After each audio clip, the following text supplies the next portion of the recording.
Ya, shalom, selamat berjumpa lagi dalam hadirat Tuhan.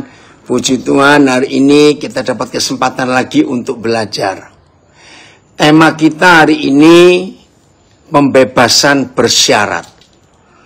Nah, bagi semua kita yang tidak pernah terlibat dengan urusan warga binaan, ya rutan, lembaga pemasyarakatan, ya tempat anak-anak dididik, semuanya pasti bingung. Baik, kita dengar dulu. Apa itu pembebasan bersyarat? Dalam hukum undang-undang kehakiman di Indonesia, ada sebuah peraturan yang mengatur, ya, khusus untuk kita semua warga binaan, ya, yaitu pembebasan bersyarat. Ada alasan-alasan penting pemerintah memberikan peraturan ini atau undang-undang atau hukum ini.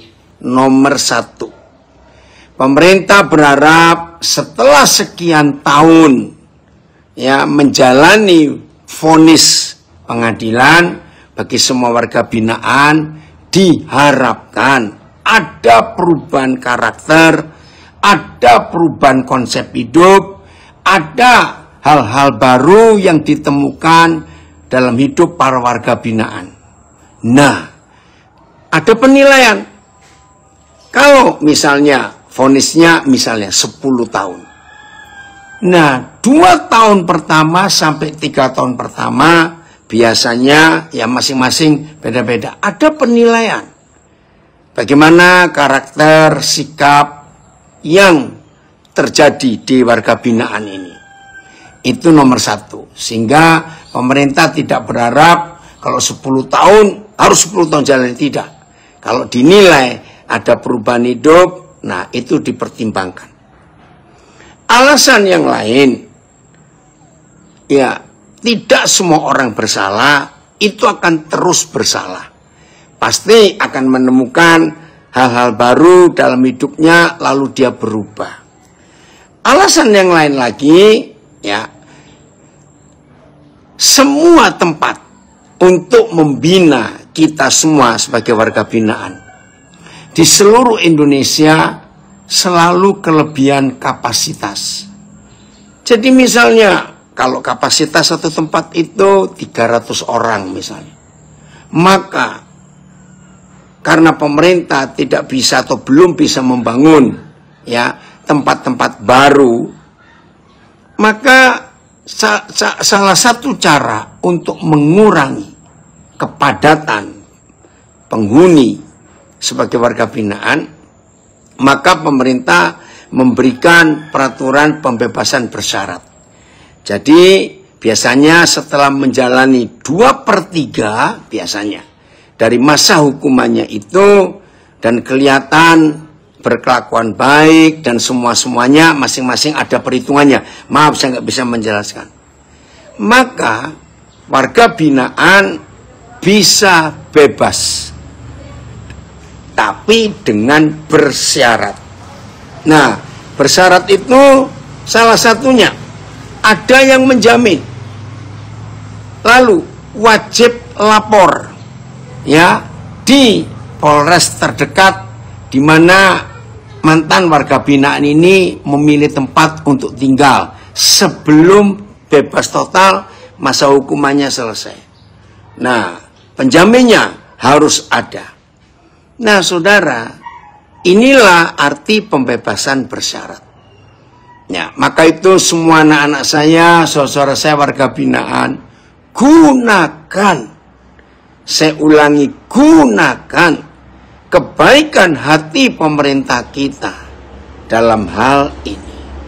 Bahkan 2 tahun yang lalu ada perubahan lagi.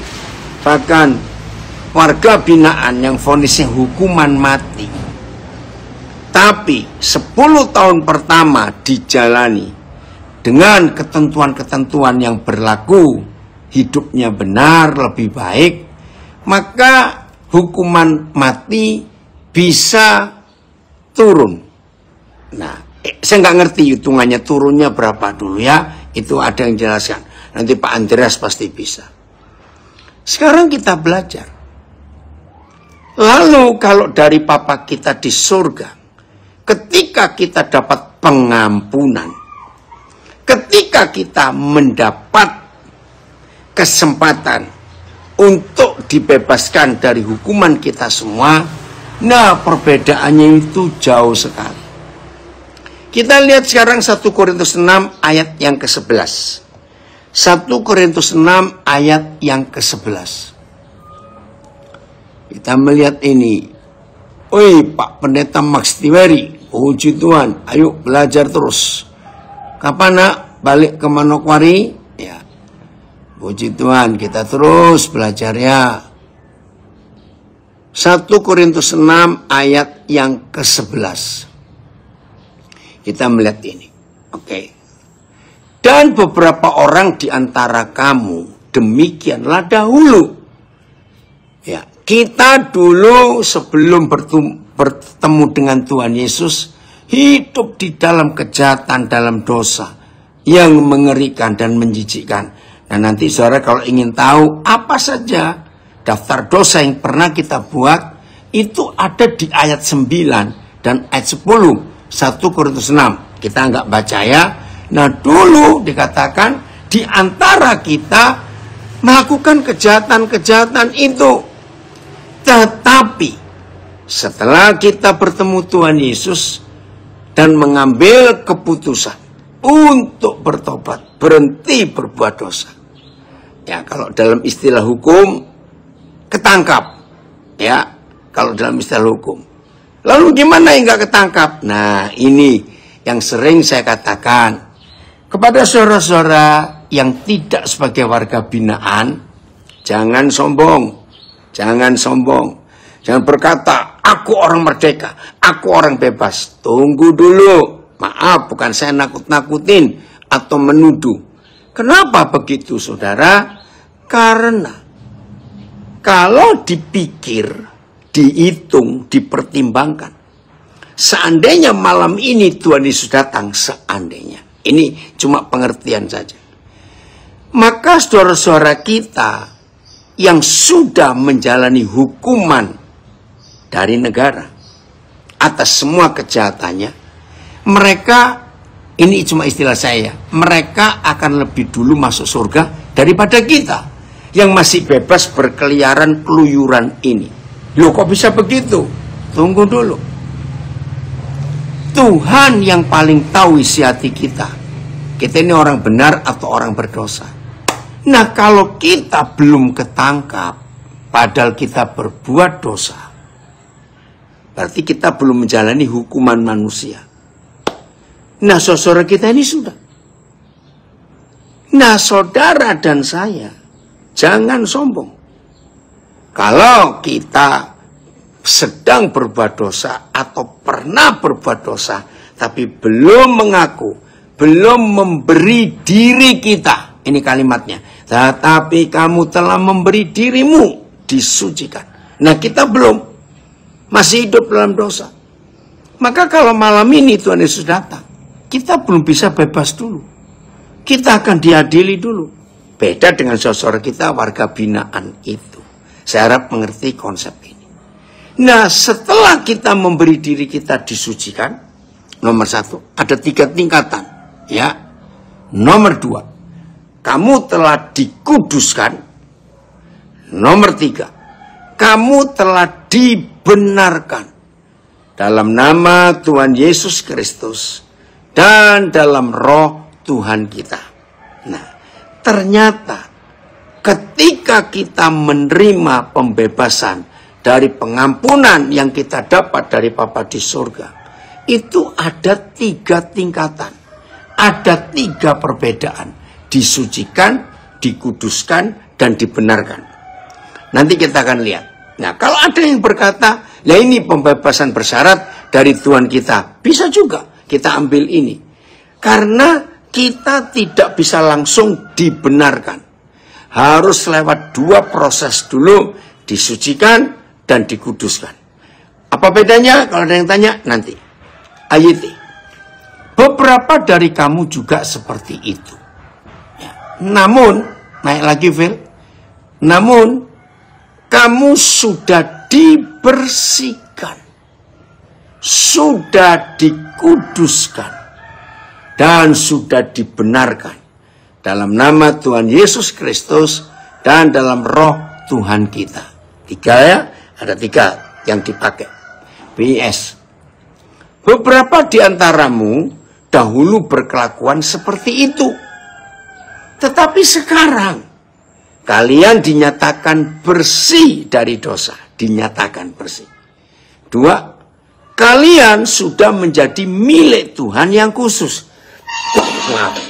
3, kalian sudah berbaik kembali dengan Tuhan. Ya, jadi kalau BIS pakai 3 kata, 3 proses yang berbeda.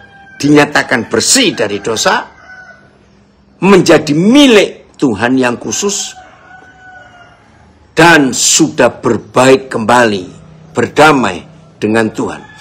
Karena kalian percaya kepada Tuhan Yesus Kristus dan karena kuasa roh dari Tuhan kita. TSI.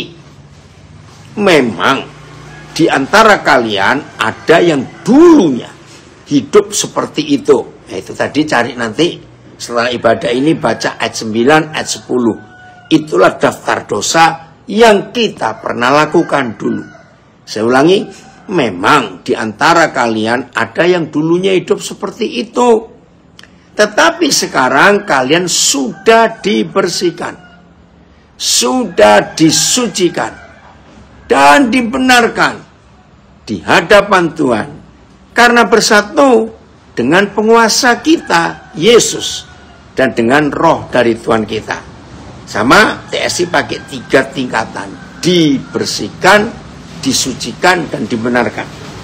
Kita lihat FIY atau VMD-nya. Coba Phil, cari ya VMD-nya. Ya, kita akan melihat ini. Dahulu, beberapa orang di antara kamu sama seperti itu. Nah, seperti apa? Ada di daftar ayat 9 dan ayat 10. Tetapi kamu sudah dicuci bersih, sudah disucikan, dan sudah dibenarkan di hadapan Tuhan dalam nama Tuhan Yesus Kristus dan roh Tuhan kita. Wah, ini sungguh luar biasa. Ya. KSKK, coba lihat KSKK-nya.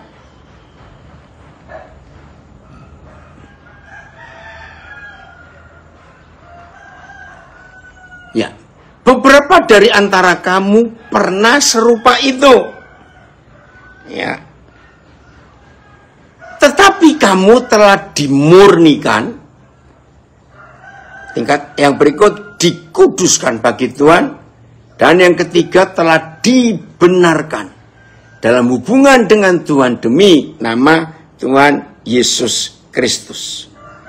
Nah, FIY. FIY-nya saya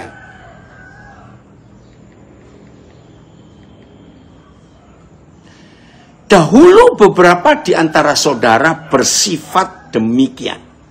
Lagi sekali demikian itu apa? Nanti lihat ayat 9 dan ayat 10. Tetapi sekarang dosa saudara sudah dihapuskan dan saudara dipisahkan untuk Tuhan.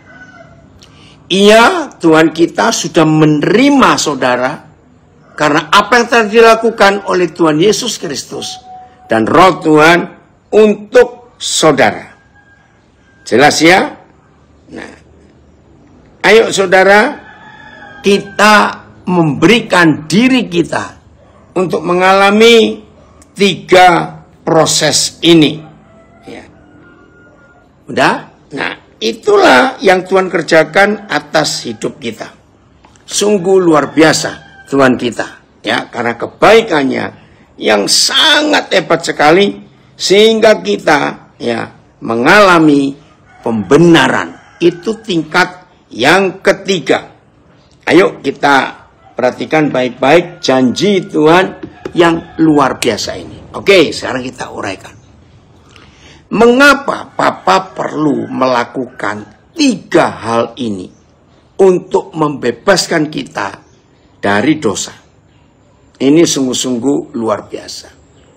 Saya menggunakan istilah yang lebih gampang.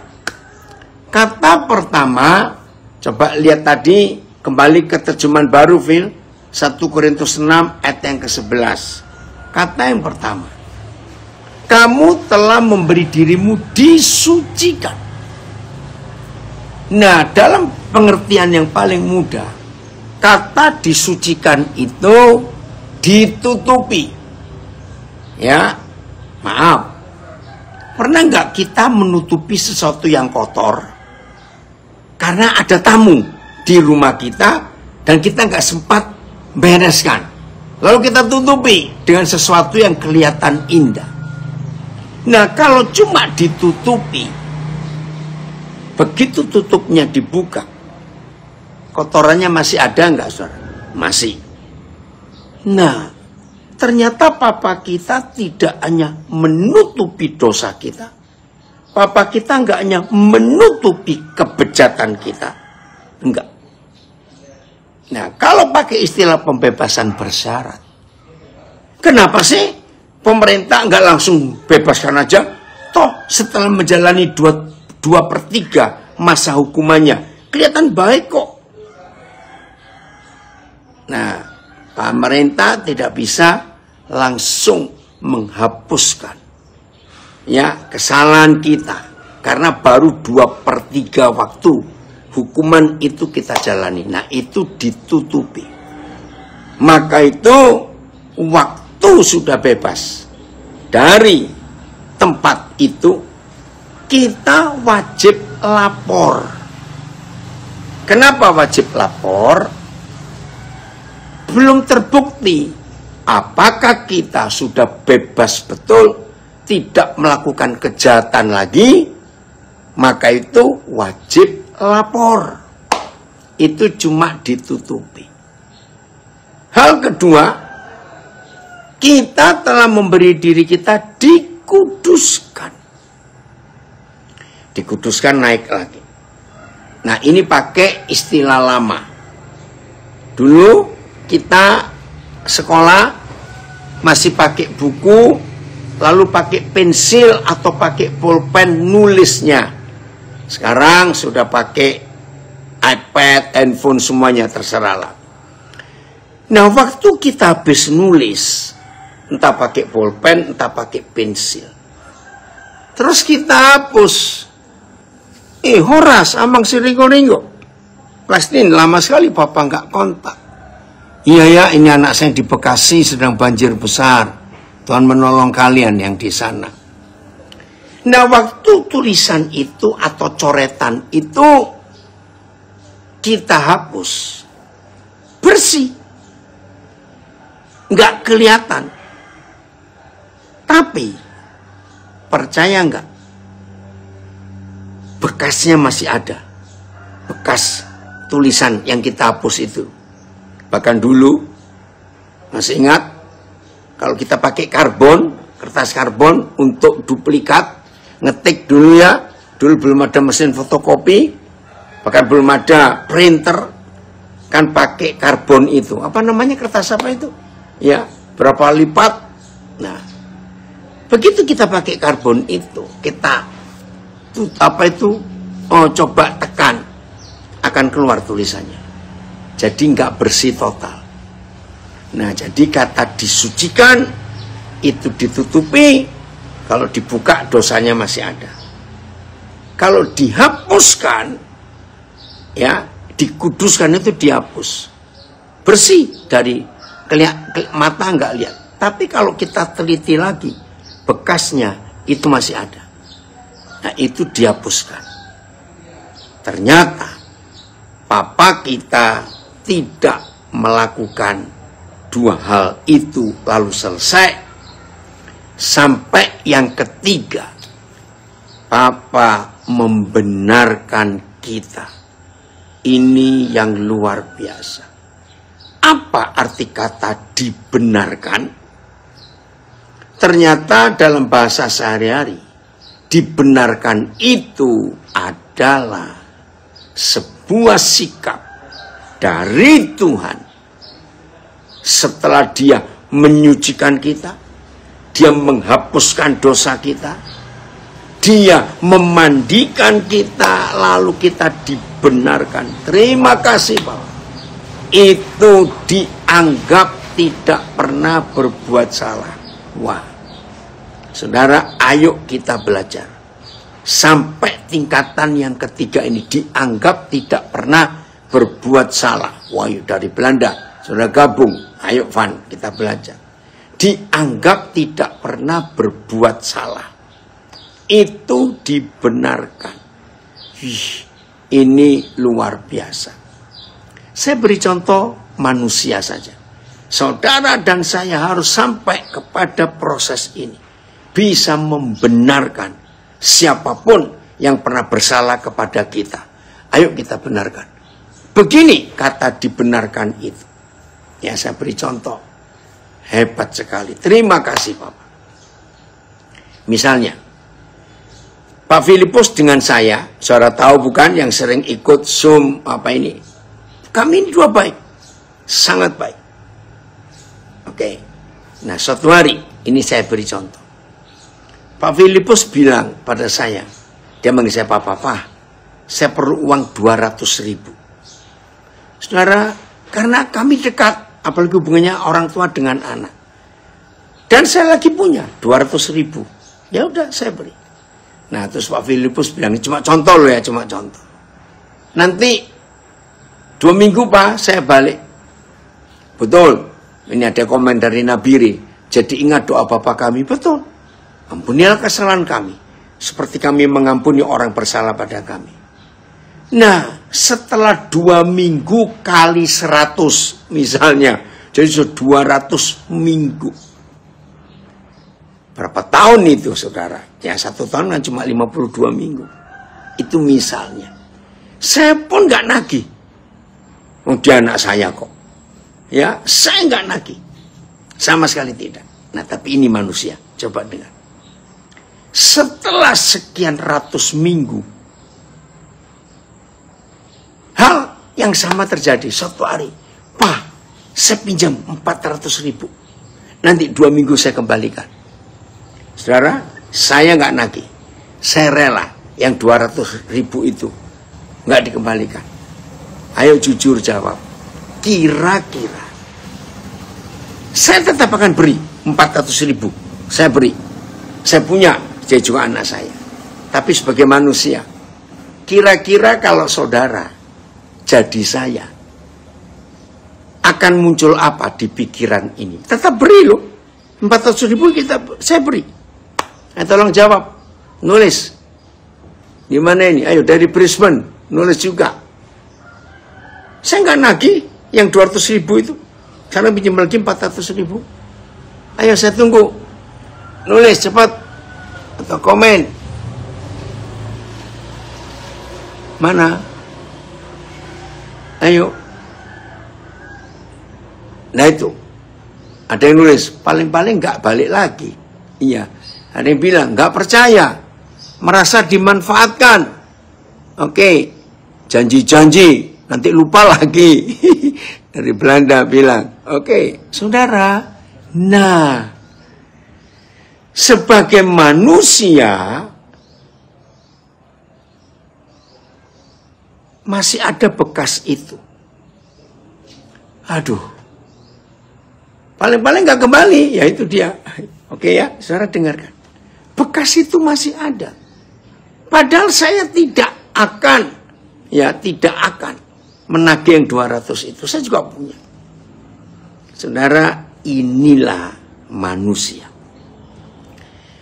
Kalau Tuhan setelah dia mengampuni kita dan kita mengaku semua dosa kejahatan kita, langsung dia anggap kita tidak pernah berbuat salah. Wih, itu luar biasa. Jadi, ya, ada yang komen dari Medan. Mental minta-minta dan tidak jujur. Nah itu manusia kita. Jawab aja. Lah kok nyimut? Tanya dari Surabaya ini ya. Oke. Saudara, walaupun saya memberi 400.000 yang diminta itu, saya tidak boleh menghubungkan dengan yang 200.000 berapa tahun yang lalu. Saya melihat Pak Filipus ini orang baru dan tidak ada masalah yang sudah lewat. Tidak ada. Aduh, ini luar biasa. Tadi pagi, saudara. Ya, Pak, tadi pagi. Ya, kira-kira 2 jam sebelum Zoom ini. Ya, istri saya, Mami Louis, titip beli sesuatu. Ya udah. Ya, ada saudara saya, Pak Pardede, yang ikut. Nah, pas ke tempat itu, saya bertemu dengan seseorang yang sudah lama saya tidak ketemu. Dan saya tahu, memang dia lagi nggak tahu ada apa dengan saya juga tidak tahu. Dia nganggap saya salah. Tapi saya sudah ngampuni. Nah, begitu nggak sengaja ketemu, saudara, itu sikap saya. Langsung saya peluk dia. Peluk betul-betul tidak ada rasa apa-apa. Terus dalam pelukan itu dia ngomong, saya pernah benci ke kamu. Saya tetap peluk. Dan saya bilang, saya tahu. Tapi itu sudah lama. Dan saya tidak ada rasa apa-apa. Kaget dia, saudara. Betul-betul kaget. Nah, itulah cara Tuhan. Betul-betul. Dan banyak orang cerita kepada saya tentang saudara ini. Bagaimana sikapnya. Wah, bagaimana kau di belakang itu menjelekkan saya semuanya itu. Sama sekali saya nggak ada rasa apa-apa. Dan begitu ketemu peluk biasa. Luar biasa bukan? Nah, ini yang Tuhan perlu lakukan atas hidup kita. Dari Tobelo, jangan lupa dosa lama. Ya, nggak boleh, harus lupa. Itu dibenarkan. Maka itu Papa memakai 3 tingkatan ini. Nah, yang jahat itu si kunyuk itu. Yang akan ungkit-ungkit terus. Betul, suka menuduh kita. Jangan mau diungkit-ungkit, dituduh. Nah, kita lihat contoh Tuhan Yesus. Masih ingat? Yohanes 21, kita buka film. Yohanes 21. Ayat berapa? Ayat 20 berapa itu? Pertama kali Tuhan Yesus ketemu si Petrus setelah menyangkal. Yohanes 21. Itu pertama kali pagi itu ketemu.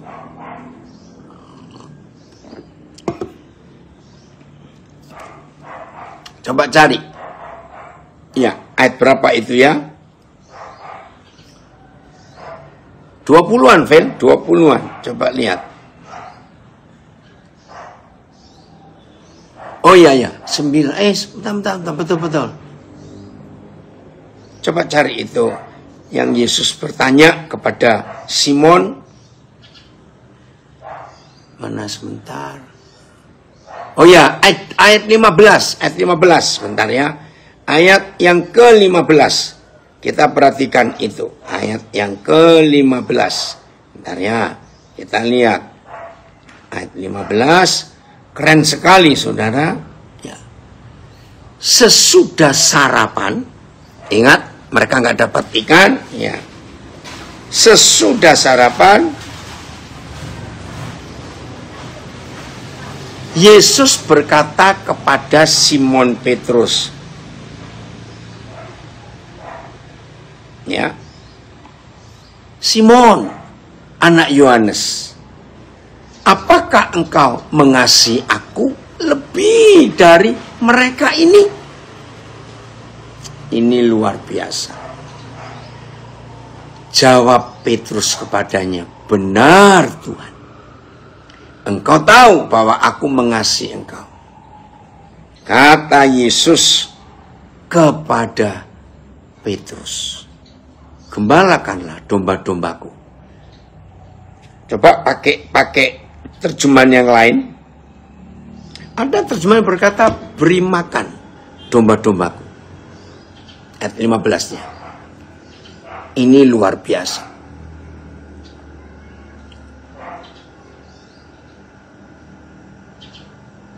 Oh, peliharakanlah ya.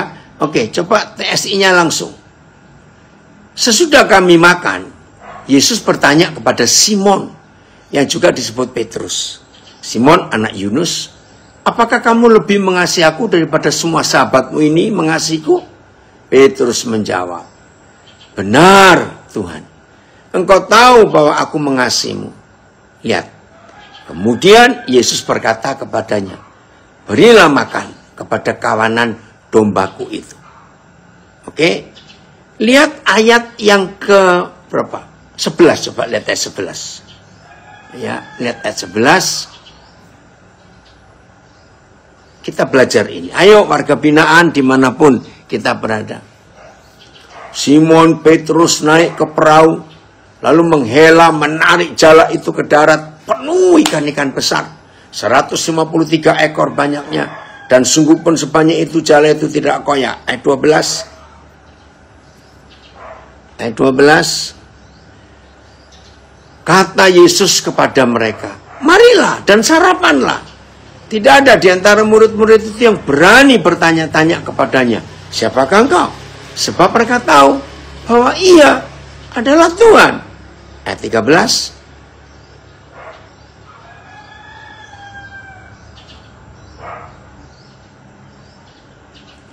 Yesus maju ke depan, mengambil roti, dan memberikannya kepada mereka. Demikian juga ikan itu. Itulah ketiga kalinya Yesus menampakkan diri kepada murid-muridnya, sesudah ia bangkit dari antara orang mati. Perhatikan, itulah ketiga kalinya Yesus menampakkan diri kepada murid-muridnya, sesudah ia bangkit dari antara orang mati. Nah, dari ayat ini kita akan coba menghitung berapa kali Petrus menyangkal. Ternyata bukan 3 kali. 3 kali itu yang terjadi di halaman rumah Imam Besar Kayafas. Itu 3 kali. Lalu di ayat 14 Yohanes 21 ini, 3 kali Tuhan Yesus menampakkan diri kepada murid-muridnya. Petrus tidak percaya. Berarti sudah 6 kali. Betul? Yang ke-7 kali dia kembali menangkap ikan. Loh, kenapa itu dihitung ke-7 kali? Karena di Lukas 5 dia berjanji, tidak akan, aku akan ikut engkau guru. Lalu Tuhan Yesus berkata, mulai hari ini kamu bukan lagi penjala ikan, tapi penjala manusia.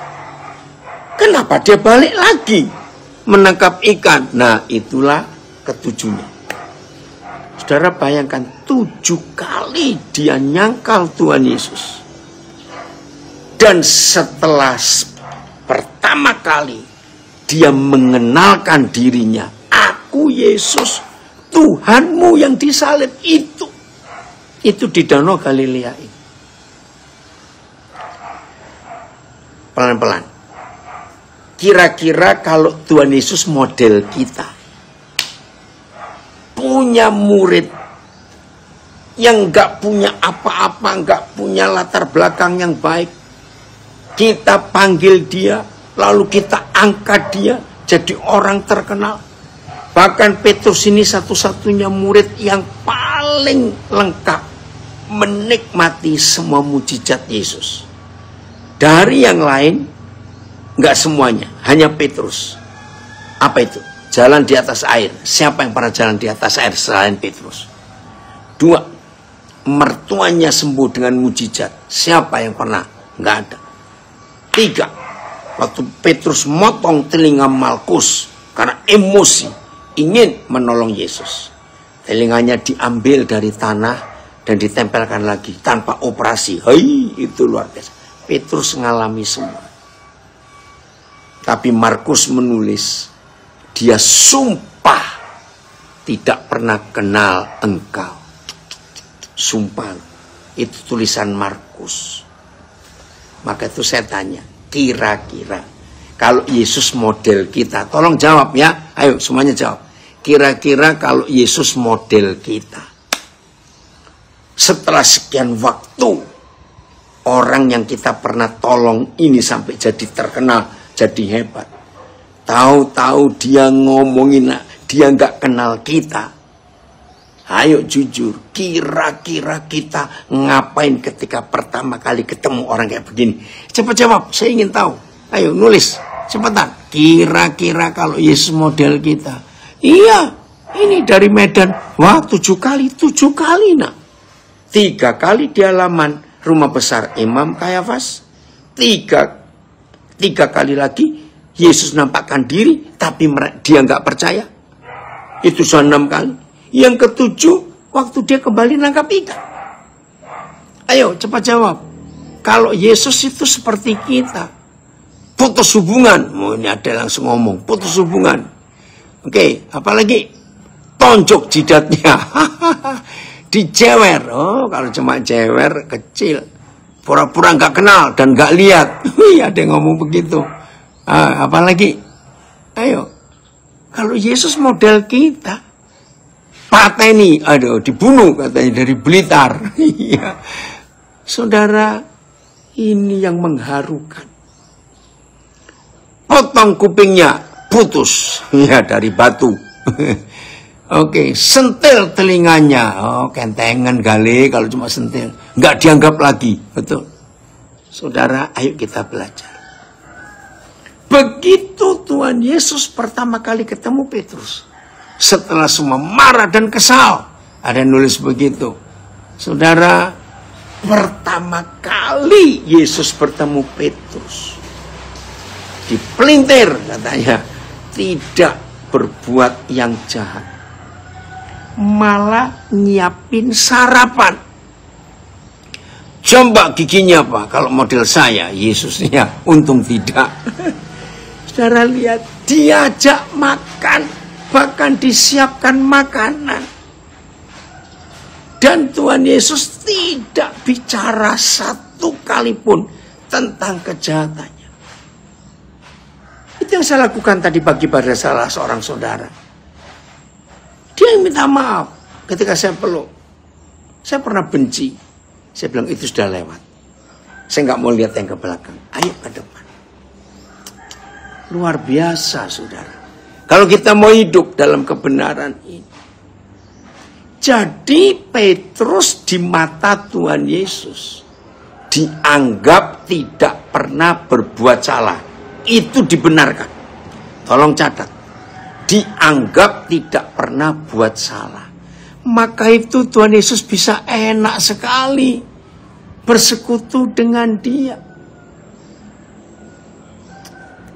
Saudara, ini hal yang sangat ajaib. Sangat ajaib. Ayo hari ini kita betul-betul hidup dalam kebenaran itu. Oke? 6 Februari yang lalu. Wah, ini yang tahu, saudara yang tahu. Yang nggak tahu nggak usah tanya. Saya bertemu seseorang yang kira-kira hampir 3 tahun yang lalu.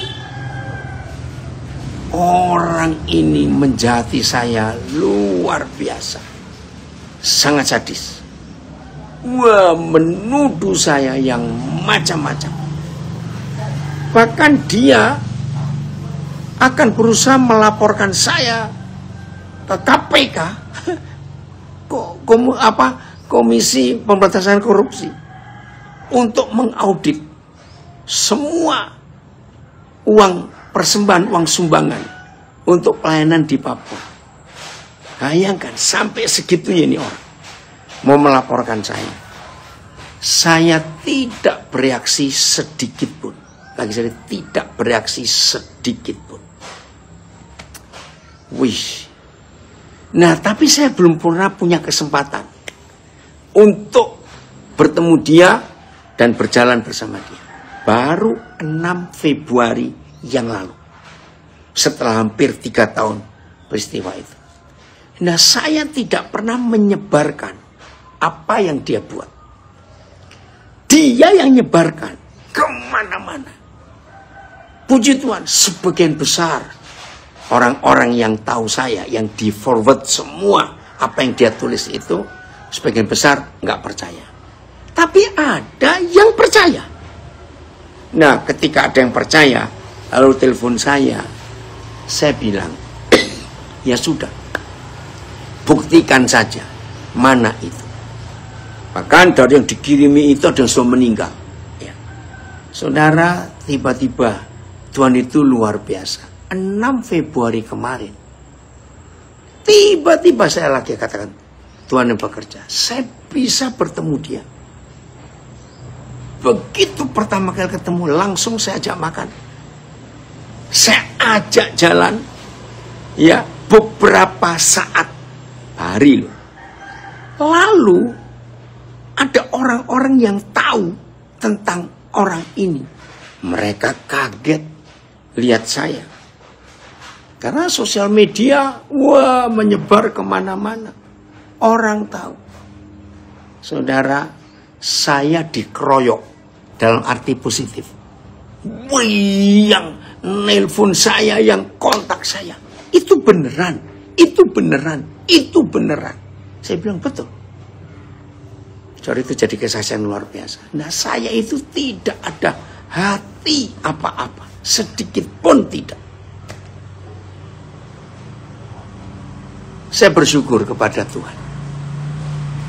Boleh saya katakan di sini, oleh karena kasih-Nya, Tuhan memampukan saya bisa membenarkan orang seperti saya dibenarkan oleh Bapa di surga. Itu luar biasa. Jadi sampai hari ini, saudara, saya ini kalau mengampuni, ya maaf ya, saya ini kalau mengampuni, itu betul-betul mengampuni dan tidak ingat sama sekali. Bahkan untuk ngungkit pun saya tidak mau. Saya bersyukur saya menang lewat itu.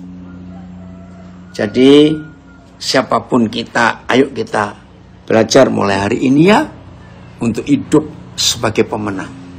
Dan kita bisa membenarkan orang.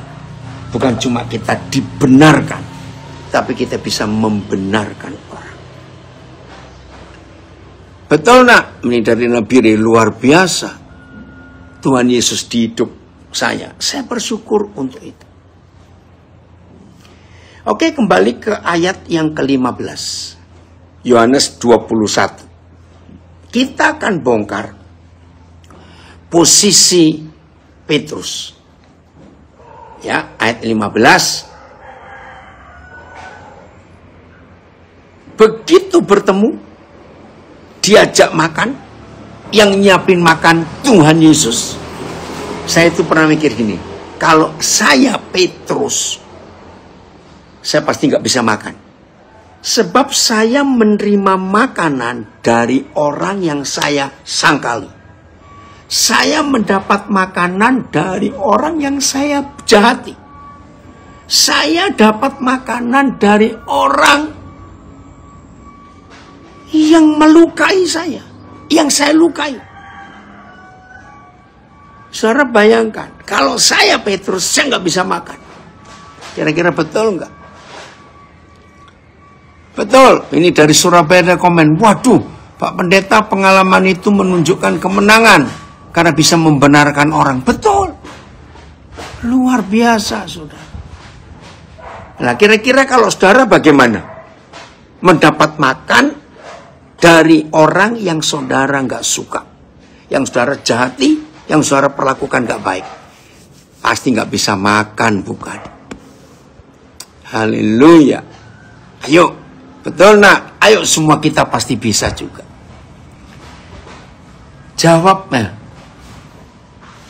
Jawab Petrus kepada Yesus, benar Tuhan, engkau tahu bahwa aku mengasihi engkau. Kata Yesus kepadanya, gembalakanlah domba-dombamu, domba-dombaku. Beri makan kawanan domba itu. Iya, ada yang bilang, son, nggak bisa kunyah makanan itu. Betul. Bagaimana? Kemudian Yesus berkata kepada Petrus, berilah makanan kepada kawanan dombaku.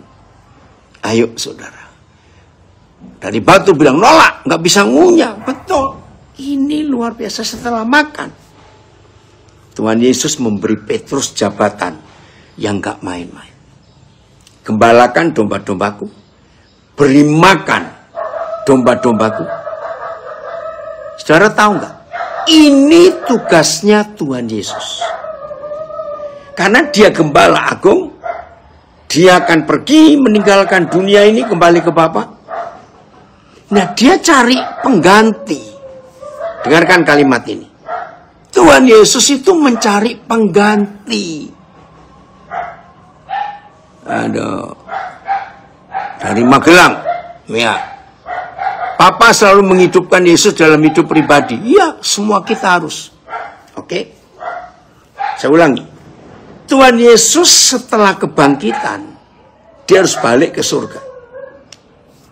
Nah, kalau dia harus balik ke surga meninggalkan dunia, maka dia wajar dan wajib cari pengganti.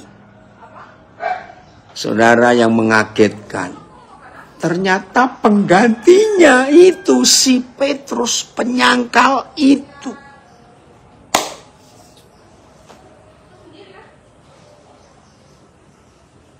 Aku mau balik ke surga.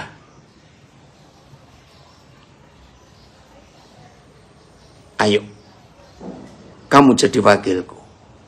Weh, Koming, puji Tuhan, makasih nak. Koming, ikut belajar ya firman Tuhan. Ini ada saudara kita lagi di rumah sakit, ikut belajar. Betul ya Koming? Ayo. Ini yang gak masuk akal, saudara. Bagaimana orang sejahat Petrus, gak cuma jahat, saudara, nyangkal 7 kali. Aduh, gak tahu. Gak diproses, gak di training lagi, nggak di screening lagi, langsung dikasih jabatan mewakili dia setelah dia naik ke surga. Oke, saya beri ilustrasi lain lagi ya, mudah-mudahan saudara bisa nangkap. Maka itu kalau pembebasan bersyarat itu ada untuk negara Indonesia, tapi untuk kerajaan surga tidak ada pembebasan bersyarat. Begitu kita mengaku dosa, kita bertobat. Ya udah. Kenapa 3 kali Yesus tanya? Ya, supaya impas. Ya, 3 kali dia mengatakan, aku nggak percaya dia, aku nggak kenal orang itu. Nah, begitu dia diampuni, langsung jabatannya seperti Yesus dari Belanda. Yesus memakai orang bukan karena orang itu perfect atau sempurna. Tidak pernah, orang nggak pernah berbuat salah. Wow, Yesus melihat hati. Amin. Saudara, ini yang luar biasa. Ini ilustrasinya. Saudara pemilik sebuah perusahaan yang sangat sukses. Luar biasa. Pelanggan saudara yang mengambil barang-barang perusahaan saudara itu hebat. Tiba-tiba dalam 3 bulan terakhir, perusahaan saudara menurun omsetnya. Pelanggan-pelanggan sebagian besar lari, pindah ke produk perusahaan lain. Nah, wajar saudara cari penyebabnya. Ternyata ketahuan ada salah seorang kepercayaan di perusahaan saudara itu memberi penyangkalan berita yang jahat kepada pelanggan-pelanggan. Ya, jangan ambil lagi di perusahaan ini. Barangnya sudah palsu, nggak bagus apa tuh materialnya. Ya, mereka percaya karena pekerja saudara ini, wakil saudara ini, orang yang dipercaya. Begitu ketahuan, ternyata orang ini belum sempat saudara panggil untuk diurusin. Dia mengundurkan diri dulu. Nah, secara hukum perusahaan ada keuntungan kalau dia mengundurkan diri. Saudara nggak perlu beri pesangon karena dia mundur. Tapi perusahaan saudara hancur. Orang nggak percaya lagi. Gara-gara orang ini menyangkali produk-produk perusahaan saudara. Ya udah. Puji Tuhan, saudara takut Tuhan. Perusahaan balik lagi, bahkan pelanggan lebih banyak lagi daripada sebelumnya. Karena Tuhan menolong saudara. Berapa waktu kemudian, dengar ya, berapa waktu kemudian, orang Timika hadir, Desri. Berapa waktu kemudian, orang ini melamar lagi ke perusahaan saudara. Orang ini loh, yang sudah keluar dan sudah membuat perusahaan saudara hancur. Kira-kira, kalau saudara didatangi orang yang sama ini mau balik kerja, terima atau tidak? Ayo jawab cepat, mana ini orang? Terima atau tidak? Mana? Kok nggak ada yang jawab? Ayo, nggak apa-apa ya nih, baru gabung. Mana? Nulis dulu. Saya tunggu, Zoom misalkan Facebook nulis. Terima atau tidak kalau orang ini balik lagi? Ayo, mana ini? Belum nulis. Nggak terima, itu dia. Ada yang bisa jawab. Ya, wajar, nggak akan diterima. Pasti tidak. Dari Bandung, ya. Ayo, yang lain nulis. Terima. Oh iya, ada yang bilang terima. Siapa ini? Lu, ya. Wah, dari Brisbane. Definitely not. Ya, pasti tidak akan menerima orang kayak begitu. Saya nggak tahu ini siapa Hadi, pasti tidak diterima. Belum ya, apa itu? Ya, tidak. Oke, dengarkan baik-baik. Ini yang luar biasa. Tuhan Yesus terima. Nah, dari ngunut, apa perlu diberi syarat supaya bisa menerima? Nah, itu pembebasan bersyarat namanya. Ya, terima bogem. Wah, itu dari Nabiri. Nah, diterima, tapi terima bogem dulu. Oke ya, saudara, ayo kita bongkar. Jelas tidak? Budiwe siapa itu ya?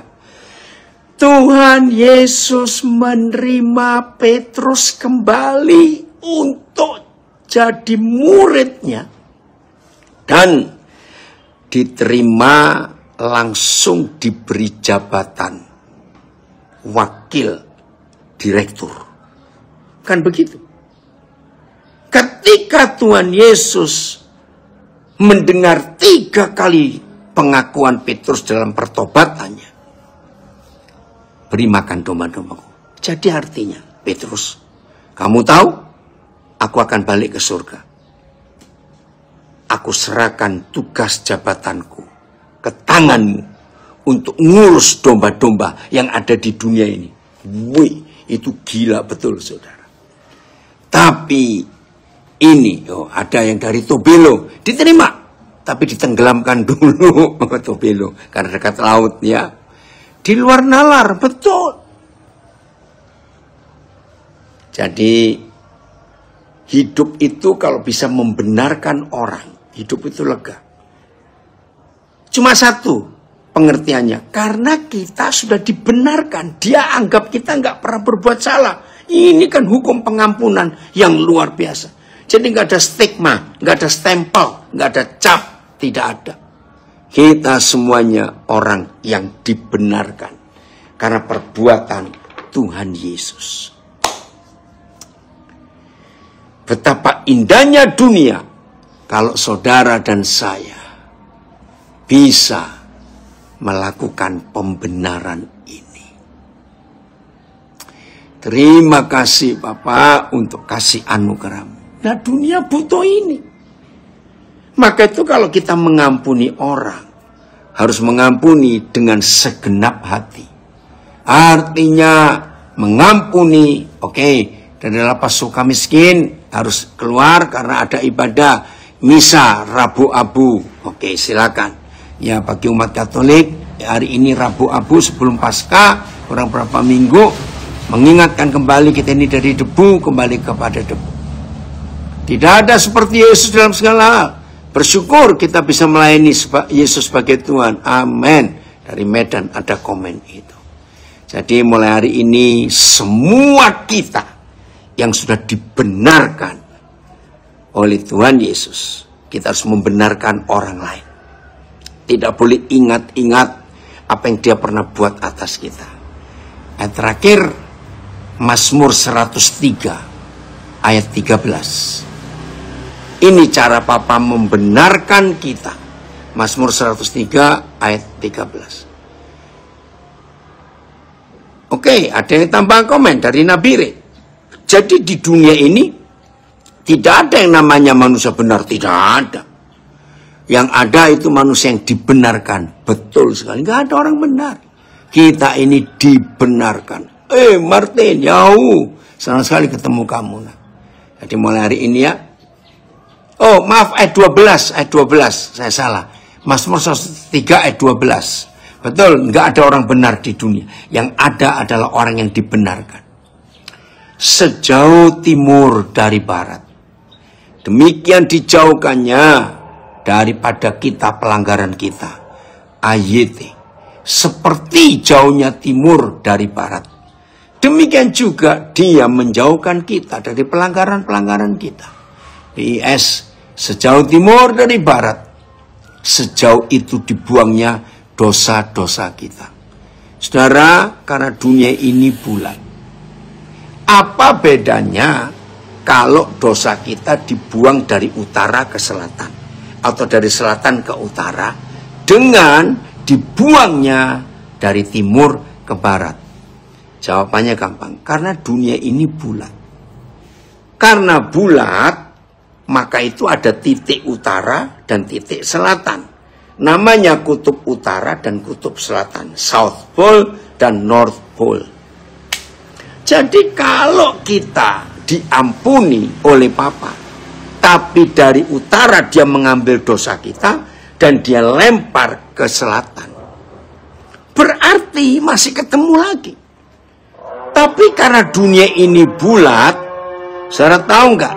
Titik timur dan titik barat, titik barat dan titik timur itu nggak pernah ada. Coba cari mana titik timur, mana titik barat, nggak ada. Karena dunia ini bulat. Jadi artinya kalau Papa mengampuni dosa kita dan dia buang dosa itu dari timur ke barat atau barat ke timur, berarti dosa kita hilang. Nggak pernah bisa ditemukan lagi. Luar biasa, saudara. Maka itu perlu sekali semua kita mengampuni saudara-saudara kita, mengampuni orang bersalah kepada kita, mengampuni istri kita, suami kita, mertua kita, rekan kita, adik, kakak, saudara, tetangga kita, mengampuni dengan membuang jauh-jauh dari timur ke barat. Artinya tidak ada lagi dan gak diingat-ingat lagi. Maka kita membenarkan orang-orang itu dianggap tidak pernah berbuat salah. Hapus total. Itu yang Tuhan ingin. Maka dengan tindakan ini, dengan perbuatan ini, bumi akan jadi sama seperti surga. Katakan amin. Wah, itu sungguh-sungguh luar biasa. Jadi di dunia ini gak ada lagi orang berdosa. Karena kita membenarkan. Kita gak cuma mengampuni. Betul. Amin. Tuhan Yesus luar biasa. Benar. Terima kasih Bapak. Untuk model pengampunan yang luar biasa ini. Ada yang komen. Susah-susah sulit dia menjadi pengikut Yesus. Enggak. Senang semuanya. Mudah semuanya. Gak ada susah. Gak ada sulit. Asal kita mau taat saja, melakukan apa yang Tuhan ingin lakukan. Jadi bumi akan jadi seperti surga ketika semua kita tidak melakukan pembebasan bersyarat, tapi kita melakukan pembebasan total, nggak pakai syarat-syarat lagi. Seperti itu yang Tuhan Yesus buat atas kita. Jadi renungkan lagi ya, kisah Tuhan Yesus mengampuni Petrus. Nggak ada proses. Nggak ditanya-tanya lagi, lihat tuh caranya. Langsung ketemu, siapin makan, diajak makan, selesai makan ditanya. Kamu mengasihi aku? Sampai 3 kali. Oke? Tugasku kamu ambil alih. Aduh. Jadi bagi Tuhan nggak ada pembebasan bersyarat. Kalau kita mengaku dosa, dia mengampuni, dan dosa kita dibuang timur ke barat. Begitulah kita. Kalau ada orang pernah bersalah kepada kita, dia balik lagi, langsung nggak ada lagi yang dulu. Anak-anak, ayo saling mengampuni, saudara semuanya.